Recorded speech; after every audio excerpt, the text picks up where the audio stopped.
Just going to say, as long as you dress for it, it's really not bad at all whatsoever. It's when you don't dress for it that it can be a little bit uncomfortable. But I hope you dressed for it this morning, because look how low these temperatures got this morning. I mean, some of us got down to the mid-teens. Norwood got down to 15 degrees, Plymouth 17, Fitchburg 19, Worcester down to the low 20s.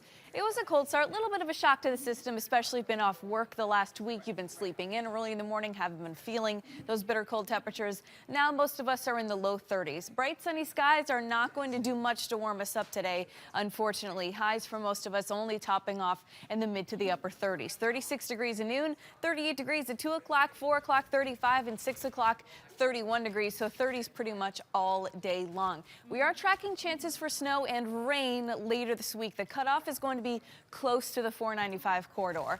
Wednesday night, this is Thursday at 1 o'clock in the morning, snow rolls in. You can see by Thursday morning, it'll be a messy commute, especially across central Massachusetts. I'll give you an early idea of snowfall totals coming up.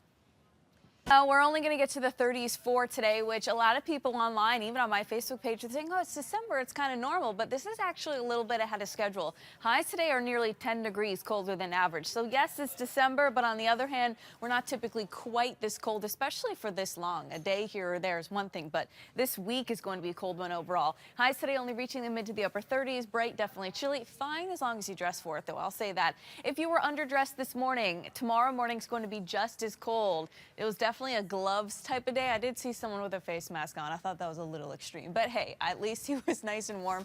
And then tomorrow we're going to see highs in the mid to the upper 30s once again. Maybe some of us just touching on the low 40s, but it's overall still going to be a pretty similar feel to today. Let's talk about later this week, because until we get to Wednesday night, and I'm talking for a lot of you, you're probably already going to be asleep. It's going to be dry until then, but Wednesday night, snow is going to roll in for a lot of us.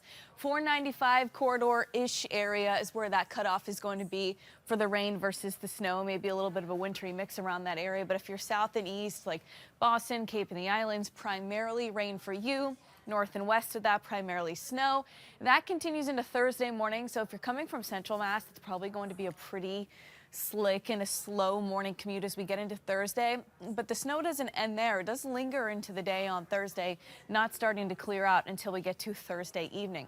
So your best shot at 1 to 3 inches of snow is going to be across the Worcester Hills. So a lot of Worcester County, especially central, western, and northern Worcester County. This is an Alberta clipper. It's a low pressure system that originates from over Alberta, Canada, and it typically brings us light snowfall totals. So 1 to 3 inches with this type of system is almost completely expected. But again, if you're near Boston, if you're farther to the southeast, unfortunately, this is going to be primarily rain for you, because a lot of you are going to be into the 40s. A more concrete map, 1 to 3 inches possible for the Worcester Hills. Everyone else pretty much nothing, maybe some spotty coatings. Farther north you are into southern Vermont, closer to 3 to 6 inches. Until we get there, we are dry, a little bit chilly. Wednesday night into Thursday, there's the chance for rain and snow. Very cold after. Friday, Saturday, highs barely making it above the freezing mark. Lows down to the teens and 20s, but with a breeze, that's going to be feeling like the 20s during the warmest part of the day on Friday. We do start to warm up some as we head into the second half of your weekend, but overall, we're going to get another cold shot of air after we see Thursday.